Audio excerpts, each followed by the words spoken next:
berita kemenangan bagi Jogja. Sesaat lagi, Anda akan mendengarkan berita kemenangan bagi Jogja. Persembahan El Shaddai Immanuel Ministry Yogyakarta. Shalom pendengar Sasando yang dikasih Tuhan, kita bertemu kembali bersama dengan El Shaddai Immanuel Ministry dalam program Berita Kemenangan bagi Yogyakarta lewat siaran Sasando Yogyakarta. Malam ini kita akan belajar firman Tuhan dengan tema kuasa doa. Dan sebelum kita masuk dalam firman Tuhan yang akan memberkati kita akan berdoa. Mari saya undang pendengar Sasando yang dikasih Tuhan, kita satu di dalam doa. Tuhan Yesus, kami bersyukur untuk malam yang indah ini kalau kami boleh Tuhan pertemukan dengan umat-Mu dalam satu pemberitaan firman Tuhan, dalam program Berita Kemenangan bagi Yogyakarta, dalam siaran di udara bersama dengan Radio Sasando yang dikasih Tuhan. Malam ini Tuhan kami akan menerima berkat-Mu lewat kebenaran firman-Mu yang berbicara tentang kuasa doa. Biarlah kuasa doa ini betul-betul melawat semua umat-Mu di Yogyakarta, khususnya pendengar Sasando yang dikasihi Tuhan. Dalam nama Yesus, urapi kami hamba-hamba-Mu yang siap akan menyampaikan kebenaran firman-Mu, bahkan menyaksikan cinta kasih-Mu, bahkan Tuhan Yesus mau menyampaikan isi hati-Mu lewat kebenaran firman-Mu malam ini. Sehingga semua umat-Mu, semua pendengar Sasando yang dikasih Tuhan, boleh merasakan berkat Tuhan lewat kebenaran firman Tuhan ini. Dan setiap anak-anak-Mu yang mungkin punya pergumulan lewat firman-Mu, boleh mendapatkan jawaban dari Tuhan. Bahkan sekalipun ada di antara pendengar Sasando yang mungkin belum percaya Yesus, kami percaya lewat kuasa doa terjadi lawatan Tuhan yang luar biasa. Setiap lutut bertelut menyembah Yesus, setiap lidah mengaku bahwa Yesuslah Tuhan, itu pasti terjadi. Dan biarlah itu nyata malam ini lewat berita kemenangan bagi Yogyakarta yang akan disampaikan lewat firman-Mu malam ini. Terima kasih Tuhan Yesus, urapi hamba-Mu, pakai dengan kuasa pengurapan-Mu untuk jadi berkat untuk semua pendengar Sasando. Terima kasih Tuhan Yesus, di dalam nama Yesus kami sudah berdoa dan mengucap syukur. Haleluya, haleluya, amin. Pendengar Sasando yang dikasih Tuhan, kita akan belajar firman Tuhan mengenai kuasa doa. Dan firman Tuhan yang disampaikan malam ini akan diisi juga dengan kesaksian bagaimana kuasa doa itu betul-betul nyata dalam kehidupan kita. Dan demikian juga nanti di tengah-tengah pemberitaan firman Tuhan ini yang akan kita sharingkan malam ini, jikalau ada pendengar Sasando yang ingin bertanya, kita akan siap jawab dan akan memberikan penjelasan lewat kebenaran firman Tuhan. Dan sekaligus kita menerima pokok-pokok doa yang akan kita doakan malam ini sesuai dengan tema kita, yaitu kuasa doa. Coba kita dengar dulu firman Tuhan yang berbicara tentang doa, bagaimana Yesus mengajar kita untuk berdoa. Itu yang terambil di Matius 14 ayat 23. Dan setelah orang banyak itu disuruhnya pulang, Yesus naik ke atas bukit untuk berdoa seorang diri. Ketika hari sudah malam, ia sendirian di situ. Ya, dikatakan juga di Markus 1 ayat 35. Pagi-pagi benar, waktu hari masih gelap, ia bangun dan pergi keluar. Ia pergi ke tempat yang sunyi dan berdoa di sana. Juga dikatakan di Markus 6 ayat 46. Setelah ia berpisah dari mereka, ia pergi ke bukit untuk berdoa. Ya, bahkan dikatakan di Matius 6 ayat 9 sampai 13. Karena itu berdoalah demikian. Bapa kami yang di sorga, dikuduskanlah namamu, datanglah kerajaanmu, jadilah kehendak-Mu di bumi seperti di sorga. Berikanlah kami pada hari ini makanan kami yang secukupnya, dan ampunilah kami akan kesalahan kami, seperti kami juga mengampuni orang yang bersalah kepada kami. Dan janganlah membawa kami ke dalam pencobaan, tetapi lepaskanlah kami daripada yang jahat, karena Engkaulah yang empunya kerajaan dan kuasa dan kemuliaan sampai selama-lamanya. Firman Tuhan kita sudah dengar bagaimana Yesus memberikan percontohan bagaimana dia yang juga adalah Allah, Tuhan. Dia sendiri memberikan waktu-waktu spesialnya untuk berdoa. Dia pergi mengambil satu tempat khusus untuk berdoa. Bahkan ketika murid-murid bersama dengan Yesus pelayanan, setelah itu murid-murid mungkin sibuk dengan urusannya, tapi Yesus sementara waktu menyingkir untuk berdoa. Bahkan tadi dikatakan di Matius 6 ayat 9 sampai 13 tadi, bagaimana Yesus memberikan percontohan metode doa untuk umat Tuhan tiru bagaimana metode doa yang sesungguhnya. Nah, kalau kita berbicara tentang doa ini apa sesungguhnya? Doa adalah sesuatu yang dilakukan oleh setiap umat Tuhan sehari-hari. Jadi doa itu adalah komunikasi dua arah yang dalam kasih antara manusia dengan Allah. Jadi ada dialog antara manusia dengan Allah yang didasari oleh kasih. Jadi terkadang orang berpikir kalau berdoa, ya saya berdoa dengan Tuhan, saya ngomong dengan Tuhan. Sebenarnya definisi doa bukan seperti itu. Definisi doa yang lebih tepatnya adalah komunikasi dua arah. Ketika kita berbicara kepada Tuhan berdoa, sebenarnya Tuhan pun berbicara kepada kita. Hanya terkadang ada beberapa di antara anak-anak Tuhan yang kurang peka, tidak mendengar suara Tuhan. Sehingga dia berpikir kalau dia berdoa dia saja yang bicara sama Tuhan. Sementara yang sesungguhnya adalah itu dua arah. Kita berbicara dengan Tuhan, Tuhan pun sebenarnya berbicara kepada kita. Oleh sebab itu kita harus punya kepekaan. Kita bisa mendengar suara Tuhan, suara Roh Kudus berbicara kepada kita.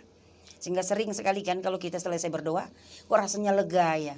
Kita berdoa, kita bawa pokok-pokok doa kita. Selesai berdoa kok kita merasa seakan-akan doa kita sudah terjawab. Itu buktinya bahwa Tuhan berbicara di hati kita.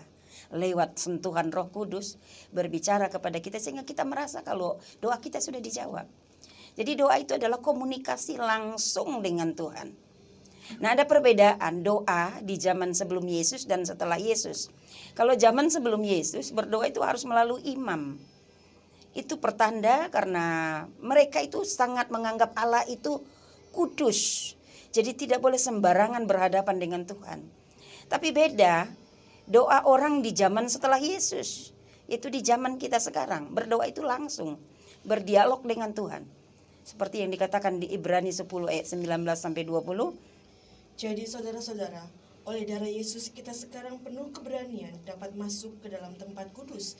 Karena Ia telah membuka jalan yang baru dan yang hidup bagi kita melalui tabir, yaitu dirinya sendiri. Iya, jadi kehadiran Yesus bahkan sampai Yesus mati di kayu salib. Ketika dia mati, tabir bait Allah terbelah. Itu tandanya bahwa tidak ada jarak lagi antara kita dengan Tuhan. Sehingga kita bebas berdoa anytime, kapanpun. Mau pagi, siang, malam, dimanapun kita bebas berdoa. Tapi terkadang sungguh heran sekali anak-anak Tuhan malas berdoa. Padahal berdoa itu tidak butuh dana. Tidak harus ada ritual-ritual yang macam-macam. Kita hanya berdoa dengan hati saja, datang di hadapan Tuhan, Tuhan pasti dengar. Nah, tadi dikatakan di Matius 6 ayat 9-13 ada contoh doa, itu doa Bapa kami. Contoh doa ini ada tahapannya. Nah, kalau kita lihat, kita belajar dari tahapan doa dari doa Bapa kami, didahului dengan kata puji-pujian.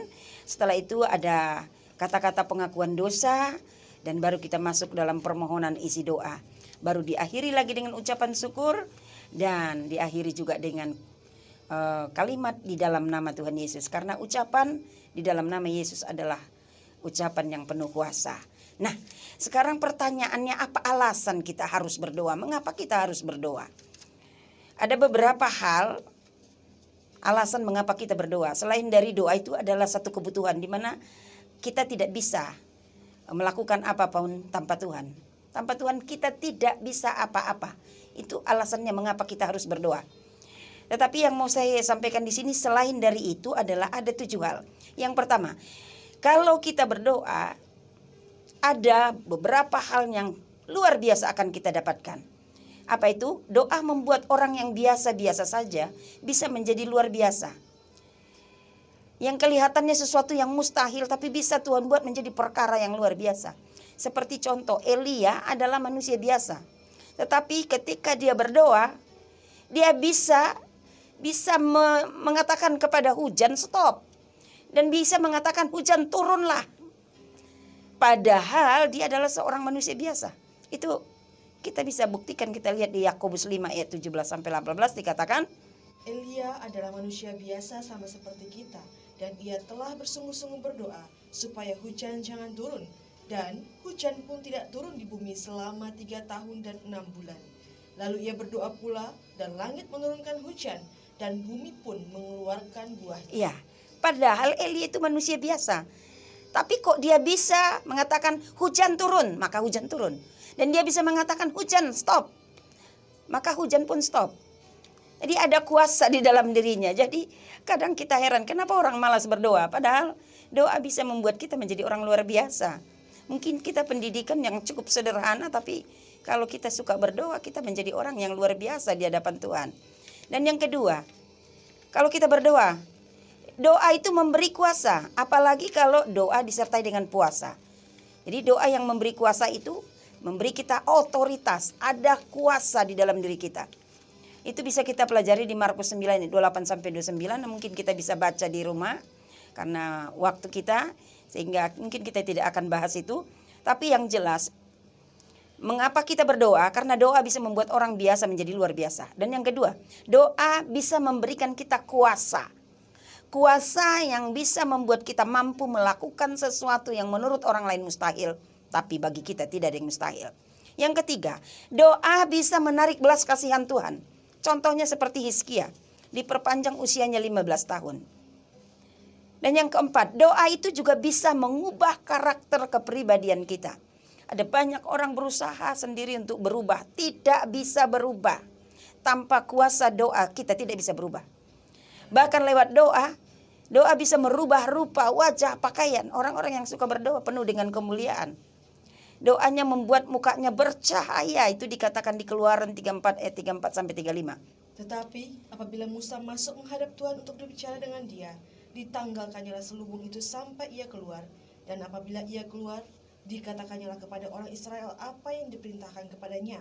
Apabila orang Israel melihat muka Musa, bahwa kulit muka Musa bercahaya, maka Musa menyelubungi mukanya kembali sampai ia masuk menghadap untuk berbicara dengan Tuhan. Ya, Musa karena berdoa, doa membuat dia mukanya bercahaya sampai umat itu heran melihat dia. Jadi kita kalau suka berdoa, ya orang-orang yang berdoa pasti mukanya muka bercahaya, amin. Penuh dengan kemuliaan Tuhan. Yang kelima, doa mempererat hubungan kita dengan Allah. Nah, jadi seperti dikatakan Matius 6 ayat 4-6 itu doa itu di tempat tersembunyi. Doa-doa yang di tempat tersembunyi itu tulus. Nah, ketulusannya inilah yang membuat hubungannya dia terkoneksi dengan Allah. Jadi kalau kita berdoa, kita punya hubungan yang erat dengan Tuhan. Dan yang keenam, doa menyenangkan hati Tuhan. Jadi kalau mau menyenangkan hati Tuhan, banyaklah berdoa. Dan yang ketujuh adalah dikatakan di firman Tuhan Yakobus 5 ayat 16. Karena itu hendaklah kamu saling mengaku dosamu dan saling mendoakan supaya kamu sembuh. Doa orang yang benar bila dengan yakin didoakan sangat besar kuasanya. Jadi doa orang benar besar kuasanya. Kalau Daniel itu berdoa 3 kali sehari. Itu di firman Tuhan. Daud berdoa 7 kali sehari. Dan saudara sepupu kita berdoa 5 kali sehari. Bagaimana dengan umat Tuhan, pendengar Sasando? Berapa kalikah engkau berdoa sehari? Tahukah kita bahwa kuasa doa itu besar sekali. Yang menurut kita mustahil, tapi menurut Tuhan tidak ada yang mustahil. Bahkan bagi setiap orang yang senang berdoa, tekun berdoa, tidak ada yang mustahil. Ada beberapa kesaksian yang kita dengar, mungkin sering kita dengar, baik di tempat ibadah atau di tempat-tempat lain, bercerita tentang bagaimana doa itu mengubahkan hidupnya, bagaimana dia mendapat mujizat lewat doa. Dan malam ini kita dengar satu kesaksian. Bagaimana kuasa doa itu luar biasa. Nah, ini kita dengar kesaksian dari Pak David yang sekarang ada di studio Radio Sasando yang akan memberkati kita lewat satu kesaksian bagaimana dia merasakan kuasa doa yang mengubahkan hidupnya. Ya, silakan Pak David. Salam, saya David ingin bersaksi tentang kuasa doa. Sungguh luar biasa kuasa doa itu ya. Waktu pertama kali saya bertemu dengan Ibu Yuli itu, waktu itu mama saya sedang sakit. Nah, waktu mama saya sakit itu, Ibu Yuli rutin mengunjungi mama saya. Karena mama saya itu udah nggak bisa apa-apa ya, Ibu Yuli sering berkunjung. Tapi waktu itu saya tuh kurang respect karena saya belum kenal dengan Bu Yuli. Waktu Bu Yuli datang, saya sering masuk kamar, tidak mau mengikutinya. Tapi lama-lama saya kok seperti ada terpanggil untuk mengikuti. Itu karena sekarang ini sekarang ini waktu setelah sekian lama ternyata itu doa dari Ibu Yuli dan istri saya sendiri. Diam-diam mendoakan, Mendoakan saya supaya Tuhan ubahkan. Jadi ketika saya didoakan ternyata itu saya bisa diubahkan. Sungguh saya sangat berterima kasih karena beliau juga telah mendoakan saya. Padahal dulu ya Padahal dulu saya itu hidupnya sungguh luar biasa, banyak negatifnya ya. Karena didoakan Bu Yuli dan saya dapat kuasa Roh Kudus, saya ambil keputusan sendiri. Saya mengambil keputusan tentang lahir baru, saya dilahirkan baru oleh Bu Yuli. Ternyata lahir baru itu sungguh luar biasa. Saya setelah dilahirkan baru, hidup saya berubah sedikit demi sedikit. Jadi saya dilahirkan baru itu berubah, nggak langsung berubah langsung menjadi orang yang baik, tapi saya berubah sedikit demi sedikit, naik terus. Karena lahir baru itu. Padahal dulu gimana Pak David? Mengatakan bahwa tidak akan mungkin bertobat ya? Ya, padahal dulu saya tuh merasakan sudah bertahun-tahun tuh tidak mungkin bertobat. Siapa saja yang mengatakan kamu harus bertobat, saya tidak mungkin bertobat.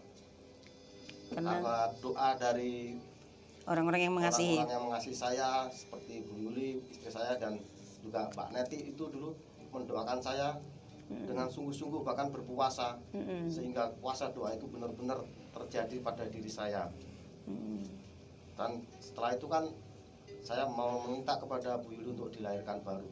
Setelah lahir baru itu sungguh luar biasa. Semua perbuatan saya yang negatif, seperti dulu kan saya orang yang tahun 85 itu banyak negatif, narkoba banyak, minuman juga dan rokok. Dan setelah lahir baru, minuman itu dan rokok itu saya berhentikan. sedikit demi sedikit kah? Itu bisa langsung saya berhenti. Langsung berhenti. Karena kalau mau berhenti itu karena Ada kemauan? Dari diri kita sendiri. Kalau bukan dari diri kita sendiri, semua yang kita inginkan untuk berhenti tidak mungkin. Dan dibantu dengan kuasa Roh Kudus. Ada kuasa doa ya. Dan doa dari yang hambanya. Ada kemauan. Dan ada kemauan dari kita sendiri. Jadi kita harus bisa menyangkal diri kita sendiri, supaya apa yang kita inginkan itu, apa yang ada yang merasa diinginkan kita itu kita sangkal. Seperti kita berpuasa, kita harus menyangkal diri ya. Jadi apa keinginan kita mau rokok itu, apa minuman kita sangkal. Jadi itu akan bisa berhasil dan bisa berhenti dengan sendirinya dengan kuasa doa dan Roh Kudus yang berjalan. Setelah itu ya saya menjadi orang yang dipakai Tuhan. Sekarang saya mengalami perjumpaan dengan Tuhan dan melayani. Sekarang hidup saya melayani Tuhan. Kalau dulu dipakai iblis, sekarang dipakai Tuhan. Dulu memang saya dipakai iblis, dan sekarang puji Tuhan saya telah dipakai oleh Tuhan. Melayani di sana sinilah, sama mengikuti dengan hambanya Bu Yuli. Dan berkomitmen ya. Dan berkomitmen setia sama Tuhan ya. Yesus tetap Yesus dan setia dengan Tuhan. Ya. Jadi merasa kuasa doa ya. Ya, kuasa kalau doa padahal dulu sudah berpikir bahwa tidak akan berubah ya. Ya. Saya merasakan. Bahkan bilang tidak akan ada pendeta yang bisa membuat bertobat begitu. Saya pernah dulu mau berkomitmen mengatakan bahwa tidak ada pendeta yang bisa membuat saya bertobat. Karena saya mengatakan bahwa wah, itu pengalamannya lebih banyak saya dari pendeta. Saya merasa pengalaman itu lebih berharga. Kan pendeta itu hanya pengetahuan tidak ada pengalaman. Ternyata kalahkan dengan kuasa doa. Jadi sekarang saya sungguh-sungguh bertobat dan mengikuti jalan Tuhan Yesus. Berarti kalau dulu ini ya bikin keluarga stres dong ya? Wah, sangat stres keluarga saya. Memikirkan saya sering berurusan dengan yang kayak gitulah, yang orang-orang pasti tahu lah. Iya. Tapi setelah merasakan kuasa doa diubahkan Tuhan, keluarga merasa. Sekarang keluarga merasa senang, bahkan keluarga merasa terheran-heran melihat saya kok bisa begitu. Padahal saya dulu yang paling nakal. Sekarang menjadi akan menjadi panutan lah. Ya. Dan bahkan ikut naik mimbar ya pelayanannya. Ya, sekarang saya ikut naik mimbar pelayanan ke Wah, mana-mana. dipakai Terakhir Tuhan. saya dipakai ke Jepara. KKR Jepara. KKR di Jepara. Nah, jadi sekarang Pak David berarti sudah jadi mantan apa ini? Mantan Orang benar atau mantan orang berdosa ini? mantan orang berdosa. Orang berdosa sekarang menjadi orang benar karena kuasa doa. Jadi doa ini luar biasa ya, bahwa lewat doa kita diubahkan oleh Tuhan. Menurut orang lain mungkin mustahil, tapi menurut Tuhan tidak ada yang mustahil. Dan mujizat terbesar yang Yesus lakukan itu bukan membangkitkan orang mati, menyembuhkan orang sakit, tapi mujizat yang pertama dan yang terbesar Tuhan Yesus lakukan adalah mujizat pernikahan di Kana, yaitu mengubah air menjadi anggur. Bicara tentang air dan anggur berarti ada perubahan yang drastis dari air menjadi anggur. Itu bicara tentang pertobatan. Jadi mujizat terbesar adalah pertobatan. Jadi mungkin pendengar Sasando atau mungkin suamimu belum bertobat atau istrimu belum bertobat atau anakmu belum bertobat. Nah, itu butuh kuasa doa. Jangan jemu-jemu berdoa. Berdoa dan berdoa terus. Saatnya tiba nanti Tuhan akan buat indah pada waktunya. Seperti yang dialami oleh Pak David ya. Pasti keluarga sudah mengatakan, wah indah pada waktunya. Ternyata dia yang dulu bisa dikatakan bandel, tidak mau bertobat, dan dengan kuasa doa jadi berubah bertobat. Nah, begitu besarnya kuasa doa. Jadi kalau memakai kuasa kita tidak bisa. Bahkan pendeta lewat khotbah dari pendeta, lewat nasihat, itu tidak ada jaminan orang bisa bertobat. Tapi dengan kuasa doa tidak ada yang mustahil. Amin. Nah, jadi kalau begitu kita banyak berdoa. Apalagi cerita-cerita yang marak kita dengar sekarang ini, cerita tentang isu apa ini? Corona ya. Kita butuh kuasa doa. Kita berdoa biar Tuhan membentengi kita, keluarga kita, dan juga umat Tuhan, sehingga aman dalam perlindungan Tuhan. Seperti firman Tuhan yang Sabtu lalu kita sudah dengar itu, bagaimana umat Tuhan aman dalam perlindungan Tuhan, yaitu aman dalam perlindungan Tuhan dengan kuasa doa. Jadi pendengar Sasando yang dikasih Tuhan, kalau mau terima mujizat Tuhan, ya miliki doa yang berkuasa, yaitu doa dari seorang yang benar. Tadi dikatakan Yakobus 5:16, dikatakan di ayat B-nya, doa orang yang benar bila dengan yakin didoakan sangat besar kuasanya. Jadi kalau kita berjuang menjadi orang benar di mata Tuhan, seperti tadi yang Pak David katakan, orang benar itu menurut standar Tuhan adalah orang yang sudah lahir baru. Nah, jadi plus kalau kita sudah benar di mata Tuhan, pakai standarnya Tuhan, bukan standar manusia. Plus kita yakin lagi dengan iman, maka doa kita menjadi doa yang berkuasa. Jadi kalau mau memiliki doa yang berkuasa, berjuanglah menjadi orang benar menurut standar Tuhan.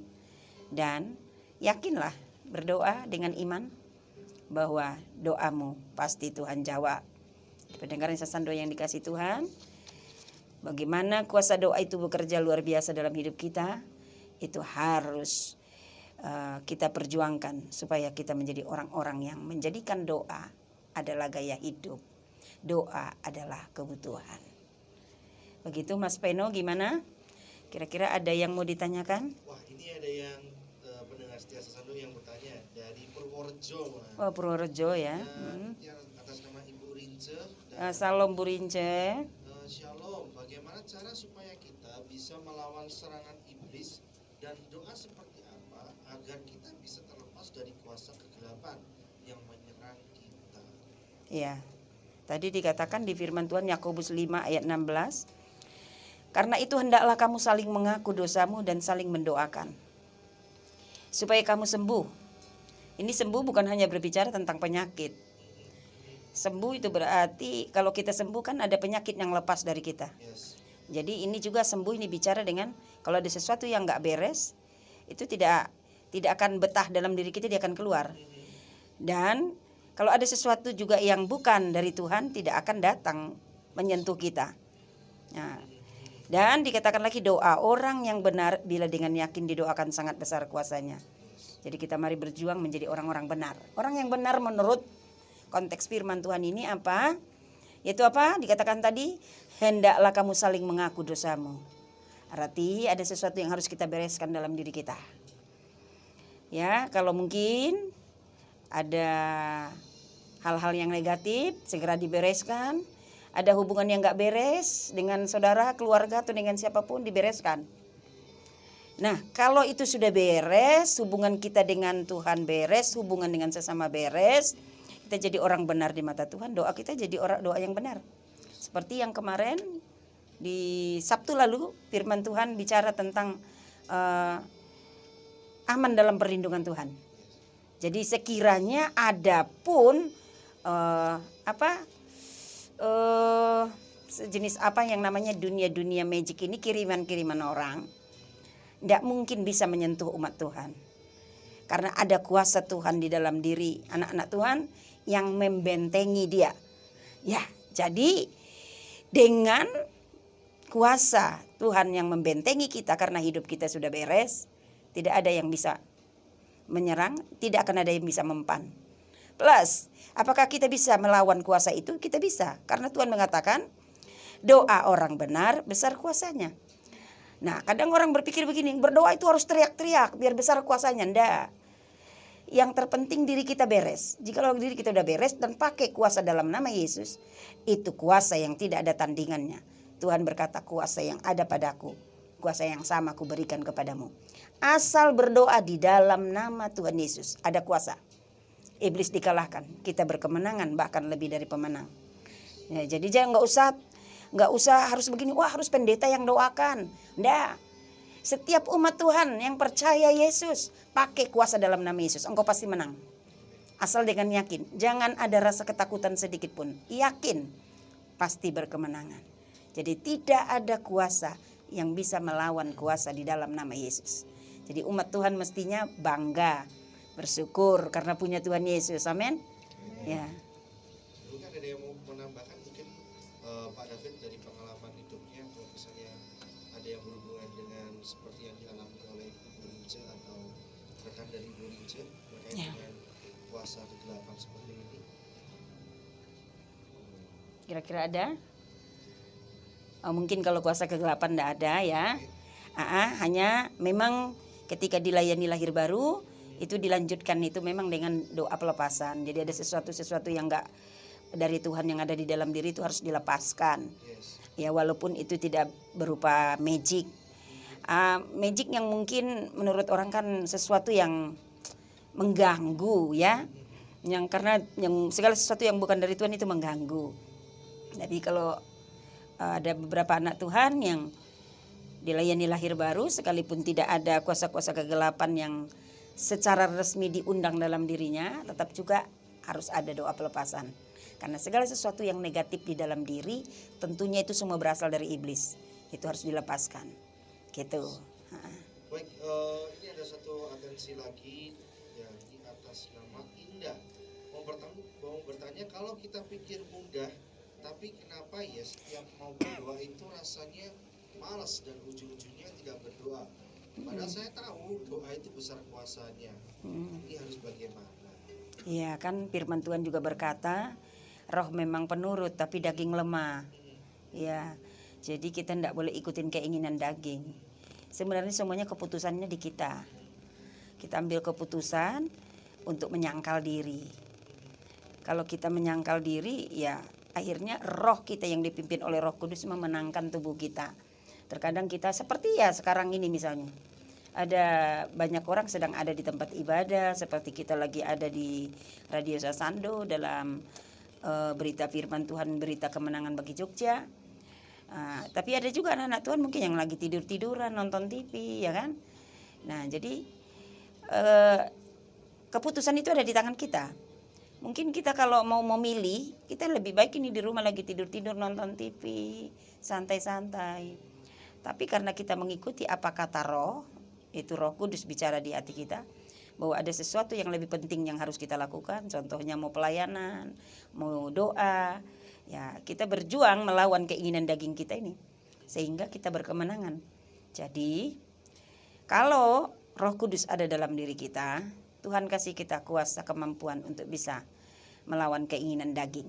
Tetapi tetap juga Tuhan tidak otoriter. Tuhan tetap memberikan kita kebebasan. Mau pilih mana? Mau pilih tidur-tiduran atau mau pilih doa? Gitu. Jadi ikutinlah keinginan Roh. Itu keinginan Roh Kudus untuk kita lebih mengutamakan untuk berdoa daripada bersantai-santai. Jadi sebenarnya kalau kita mau ikutin Roh Kudus, kita pasti tidak akan mengikuti kedagingan. Jadi ini sebenarnya gampang sekali. Ambil keputusan saja. Mungkin mengawali doa itu sulit. Ya itu banyak dialami oleh beberapa orang. Ya saya sendiri seperti itu. Mau mulai itu terkadang kalau udah capek pelayanan, mau memulai untuk berdoa itu rasanya kok aduh, seandainya bisa nggak usah doa ya gitu, pingin tidur gitu. Tapi ketika kita ambil satu keputusan, ndak, saya harus berdoa. Karena ketika tiduran tuh rasanya ndak nyaman, kayak rasa tertuduh, kayak rasa bersalah kalau ndak berdoa. Nah ketika kita lawan terus kita langsung duduk kita berdoa. Di menit pertama itu kesannya masih seperti terpaksa. Tapi masuk di menit kedua indahnya kebersamaan dengan Tuhan. Sampai terkadang berjam-jam berdoa itu tidak terasa. Lah itu disebabkan karena apa? Memang kita masih terdiri atas darah dan daging. Punya kelemahan. Tapi kalau kita lawan kita berkemenangan. Jadi setiap pendengar Sesando yang dikasih Tuhan, ayo. Kalau engkau yang selama ini malas berdoa, ayo bangkit. Lawan keinginan daging. Ikutilah keinginan Roh Kudus. Ya, supaya menjadi orang-orang yang dipenuhi oleh kuasa. Jadikanlah doa itu jadi kebutuhan, jadikan doa itu menjadi gaya hidup. Gitu. Jadi ada rasa sesuatu yang kurang kalau tidak berdoa. Nah, itulah rohani yang sehat. Mungkin ada yang mau ditambahkan dari pengalaman hidup atau apa yang berhubungan dengan motivasi untuk berdoa? Mungkin Pak David atau Mas Panca mungkin atau Mbak Yosi mungkin ada yang mau di-share ke pendengar Sesando yang dimanapun berada. Iya, sebagai mewakili anak-anak muda biasanya kan lebih enak malam minggu nih kan. Iya. Wah, lebih enak santai-santai ya. Iya. Ya, mungkin saya cuman sama sih seperti dengan Ibu Pendeta mengatakan bahwa untuk mengawali doa itu memang sulit gitu kan. Tetapi di sini kita juga diajarkan untuk melatih diri kita. Bagaimana kita bisa hidup takut akan Tuhan kalau kita tidak melatih diri kita dimulai dari sekarang. Jadi awalnya kita memang sulit dalam berdoa, tetapi kita harus seperti firman Tuhan yang tadi dikatakan bahwa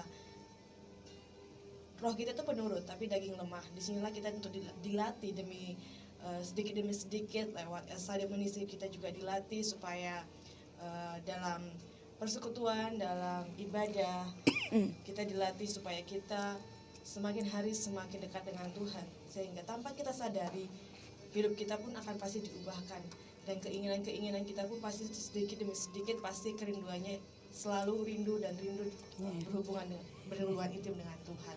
Sebagai orang muda ya mestinya sebenarnya keinginannya mau jalan-jalan ya. Ya.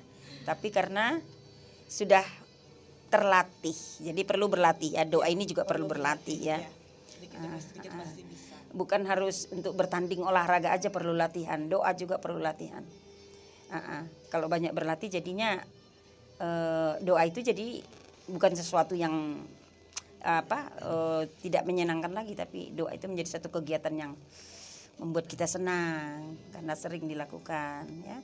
Karena kalau nggak ada latihan kayaknya tenaga untuk melawan rasa malas, melawan rasa mager dan lain sebagainya.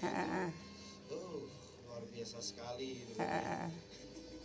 Ya doa ini sebenarnya seperti satu pokok bahasan yang kelihatannya sederhana dan terkadang sering dianggap remeh. Kadang orang lebih tertarik dengan pokok-pokok bahasan yang lain yang mungkin bisa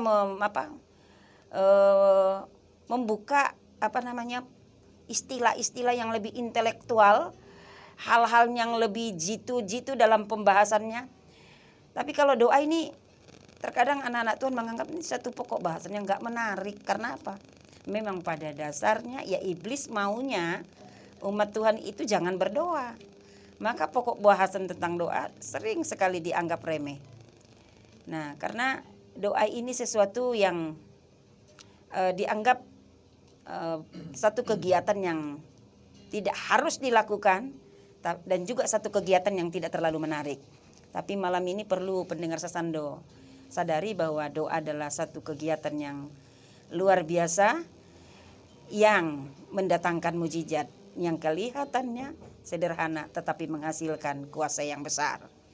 Ya, jadi pendengar Sasando yang dikasih Tuhan, pokok bahasan doa ini harus kita jadikan menjadi satu kegiatan yang membuat kita rasa senang. Mungkin ada kesaksian satu lagi ini dari Ibu Novi, mungkin ada kesaksian mengenai doa ini. Karena ini di pelayanan kita, Bu Novi ini pegang di bagian doa. Ada satu kesaksian bagaimana dia merasakan kuasa doa itu, baik dia sendiri berdoa untuk orang-orang yang dia kasihi maupun dia merasakan kuasa doa dari seseorang terhadap dirinya. Nah, coba Bu Novi, kira-kira apa yang menarik untuk disaksikan malam ini, untuk didengar oleh pendengar Sasando yang dikasih Tuhan mengenai doa? Kira-kira apa? Salam Bapak Ibu Saudara. Di sini saya mau bersaksi gimana kuasa doa itu terjadi dalam keluarga saya ketika saya berdoa untuk suami saya, gimana suami saya itu yang tadi kesaksian ya Pak David Pak ya. David itu dulu tuh perokok, perokoknya tuh tidak pernah berhenti dari tangan tuh mengalir aja, habis langsung nyambung lagi dan itu saya tak pernah berhenti untuk berdoa dan benar-benar Tuhan menjawab. Pikirnya dulu kalau sudah menikah pasti berubah gitu ya. Tapi ya, lama terjadi itu hampir 3 tahun itu Tuhan jawab doa saya. Tuhan pertemukan dengan hamba Tuhan yang benar-benar bisa mengubah sifat karakter di mana suami saya mau diubahkan dan mau berhenti dari kebiasaannya untuk berhenti merokok. Dan selama 3 tahun itu saya tidak pernah berhenti untuk berdoa, dan puji Tuhan kami dipertemukan dengan hamba Tuhan yang waktu itu memang melalui mama saya sakit itu, Mama mertua ya. mama mertua saya sakit. Tuhan pertemukan waktu itu suami saya masih mengelak nggak mau bertemu Dengan hamba Tuhan. Dengan alasan A, B dan C, tapi saya yakin ini hamba Tuhan yang benar-benar diutus Tuhan untuk mengubah suami saya. Dan ketika kami kami memutuskan untuk kami lahir baru, untuk kami dilayani secara pribadi, barulah suami saya benar-benar mau berubah. Langsung gitu ya? Langsung berubah. Rokok langsung berhenti? Langsung berhenti. Dan itu dari situ benar-benar kita mengalami bagaimana kuasa doa itu terus terjadi. Karakter sifat bagaimana? Diubahkan. Tuhan sedikit demi sedikit. Yang dulunya nggak pernah berdoa, dari pagi sampai malam itu nggak pernah berdoa. Sekarang dia sendiri yang mengajak keluarga berdoa. Kalau pagi itu dia jarang sekali berdoa, tapi pagi malah dia bangun pagi-pagi sendiri untuk kita berdoa bersama-sama. Dan misbah doa keluarga itu rutin ya, rutin kami teralami, kami jalani. Dan kami berharap juga untuk benar-benar pendengar Sasando untuk jangan menyepelekan sebuah doa. Karena doa itu adalah kekuatan, ada kuasa, ada perlindungan Tuhan yang luar biasa dalam setiap kehidupan kita. Nah, jadi udah merasakan kuasa doa ya. Dulu hampir rasa jemu tidak berdoa. Hampir ya. Kok nggak berubah-berubah gitu ya? tapi terus sedia berdoa, terus berdoa ya. Gimana? Lewat nasihat berubah nggak suami? Nasihat nggak pernah berubah. Nggak pernah berubah. Tapi dengan doa, Berubah. dia sendiri yang menyerahkan diri ya. Menyerahkan dia benar-benar dia mau mengubah. Benar-benar Tuhan itu gimana kuasa itu, Tuhan itu bekerja di dalam dirinya. Benar-benar dia mau total berhenti merokok hari itu juga. Pas kita selesai dilayani hari itu, berhenti total, nggak merokok lagi. Jadi memang kuasa doa itu ndak ada yang bisa hambat ya. Iya. Terus kalau dengan pribadinya sendiri gimana Menopi merasakan? Kalau suami diubahkan, bagaimana dengan diri Anda sendiri rasakan kuasa doa itu? Kuasa doa itu benar-benar mengubah kami pribadi, keluarga juga di dalam rumah tangga, dalam pribadi itu benar-benar mengubahkan kami untuk kami benar-benar lebih sabar, lebih berpikiran positif dalam menghadapi kehidupan itu, lebih apalagi lebih tenang dalam menjalani kehidupan sehari-hari. Oh, jadi merasakan bagaimana kuasa doa juga karena ada misbah doa yang rutin dilakukannya ya. Jadi terkadang kan orang kalau sudah berdoa, sudah terima mujizat, sudah stop di situ, sudah tidak berdoa lagi. Iya kan? Nah, tapi kalau seperti yang kita terima ya firman Tuhan yang disampaikan dalam pembinaan di El Shaddai, yang kita cari yang paling utama apa itu? Perkenanan Tuhan, yaitu lewat setiap hari ada mesbah doa. Jadi Tuhan berkenan atas hidup kita. Jadi bukan hanya dapat mujizat yang secara kasat mata, tapi kita juga dapat perkenanan Tuhan. Jadi pendengar Sasando yang dikasih Tuhan, kalau mau terima kuasa Tuhan yang luar biasa, terima mujizat Tuhan, ya berdoa. Karena doa itu besar kuasanya. Dan kalau mau terima perkenanan Tuhan, tetap miliki doa yang rutin setiap hari, bukan kadang-kadang. Jadi supaya hidup kita ini tidak hanya sekedar menjadi orang Kristen, tapi menjadi orang Kristen yang berkenan di hati Tuhan. Karena kalau kita ada doa, kita ada hubungan dengan Tuhan. Jadi kalau kita ada hubungan dengan Tuhan, Tuhan mengenal kita. Kalau Tuhan mengenal kita, ada perkenanan Tuhan dalam hidup kita. Jadi doa membuat kita berkenan di hati Tuhan. Ya. Baik, berkasih dan terkasih. Demikian kebersamaan kita di kesempatan malam hari ini dalam berita kemenangan bagi Jogja bersama El Shaddai Immanuel Ministry, membahas tentang kuasa doa. Tapi sebelum kita sama-sama bersama kita pasti juga sangat ingin tahu pelayanan yang dilakukan oleh El Shaddai Immanuel Ministry. Mungkin Ibu Pendeta bisa berikan informasi terkait itu. Ya, kita El Shaddai Immanuel Ministry ada di Yogyakarta, dan Tuhan tempatkan di Yogyakarta untuk memberkati Yogyakarta. Jadi ada beberapa kegiatan pelayanan kita. Di hari Senin di jam 7 malam kita ada ibadah pemuritan, yaitu firman yang disampaikan yang akan membangun iman kita untuk kita boleh mengerti kebenaran firman Tuhan, karena Tuhan berkata, umatku binasa karena kurang pengetahuan. Jadi pendengar Sasando, kalau ingin tahu firman Tuhan yang lebih banyak, yang lebih dalam lagi, paham firman Tuhan, tahu mempersiapkan diri menyambut kedatangan Tuhan yang kedua kali, ikutlah di pemuritan di hari Senin. Dan di Selasanya di jam yang sama kita ada doa pujian penyembahan. Nah, seperti tadi pokok bahasan kita mengenai doa, supaya kita punya kuasa dalam menjalani hari-hari kita harus banyak berdoa dan memuji nama Tuhan. Dan yang ketiga adalah di hari Rabu ada ibadah kebangunan rohani jam 7 malam. Dan di hari Kamisnya kita buka kesempatan buat konseling keluarga. Termasuk ini beberapa pokok doa yang masuk ke Sasando. Di antara pokok doa ini saya lihat ada beberapa orang yang mungkin kalau digerakkan hatinya yang seharusnya nih pantasnya untuk menyerahkan diri, untuk dilayani secara pribadi. Contoh salah satunya adalah seperti Bapak Putio yang Budi Asih ini, yang katanya sudah lama sakit. Jikalau ada kerinduan untuk kita layani secara langsung, mungkin bisa menghubungi kita supaya kita bisa layani. Dan di hari Kamis kita ada waktu khusus untuk kunjungan untuk melayani orang-orang yang butuh didoakan. Nah, bersama dengan itu ada juga di hari Jumat doa keliling dan juga kunjungan, ibadah kunjungan. Dan di hari Sabtu khusus untuk doa pelayanan lahir baru. Dan di hari Minggu juga kita ada mesbah doa pagi jam 6 pagi.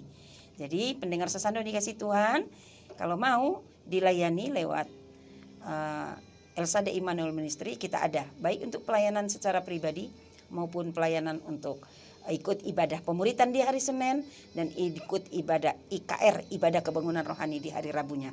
Kita ada di Jalan Ring Road Timur sebelah Hotel Tirta Kencana, Gang El Shaddai. Jadi di jam-jam yang tadi saya katakan itu, silahkan datang dan hubungi nomor yang sudah ada. Ya, kita siap untuk melayani. Jadi pendengar Sasando yang kasih Tuhan, tidak usah ragu, tidak usah bimbang. Dengan Anda menyerahkan diri untuk kita layani, Anda tidak perlu pindah gereja. Bahkan lewat Anda dapat pemahaman firman Tuhan yang benar lewat El Shaddai Immanuel Ministry, itu Anda praktekkan di gereja masing-masing.